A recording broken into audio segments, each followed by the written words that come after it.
Good morning. How's it going? It's Thursday, September 21st. There you go. Sorry it's been a little bit. We have been doing a lot of measurement stuff, and today you're in class, you're doing a measurement review where you're using all the different tools for measurement, triple beam balance. You got your meter sticks, you got some metric rulers, you got some graduated cylinder stuff. You're going to practice using each of those for your performance assessment, which you have tomorrow. You'll need to know how to use each of those. You need to know which tool measures what, as far as which one measures mass, which one measures volume, and which one measures length.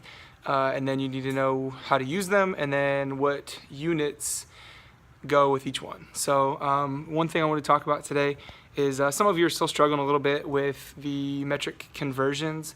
So I want to give you just a couple examples so you see it again. You can rewatch this if you need to, just to hopefully help you out with the King Henry died by drinking chocolate milk. So I got my trusty little dry erase board here. King Henry died by drinking chocolate milk. Okay, so these are the prefixes. The larger prefixes would be like kilo, hecto, deca. And honestly, for me, this is going to be the one, we don't really use hecto or deca.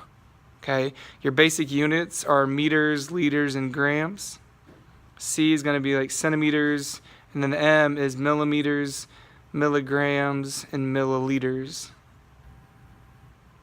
Okay, and then how you use this is you'll get a conversion just like you did on the scavenger hunt. So let's say it said 400 centimeters equals how many meters. So this is my starting point, centimeters, which are here. And then I'm going to see how many meters that's equal to. So I have to count how many jumps or how many steps it takes to get 2 meters. So if you can see, it's going to take 1 jump, 2 jumps to get to meters from centimeters. And it's moving to the left. So to figure out how many meters it'd be equal to, you need to write your number. If it's a whole number, the decimal point always goes here to the right. You need to move it 2 jumps to the left. 1, 2. Okay, so 400 centimeters is equal to 4 meters, or you could put 4.0. Just make sure I can tell the difference between your period, like your decimal point and a comma. Okay, and that's pretty much it, honestly. We'll do one real quick where you're moving from larger to smaller units. Let's say I'm going to go from 7 kilograms equals how many grams? Kilograms are up here. Grams are a basic unit.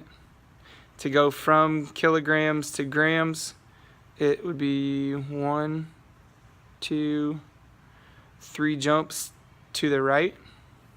So here's my number 7 with a decimal point.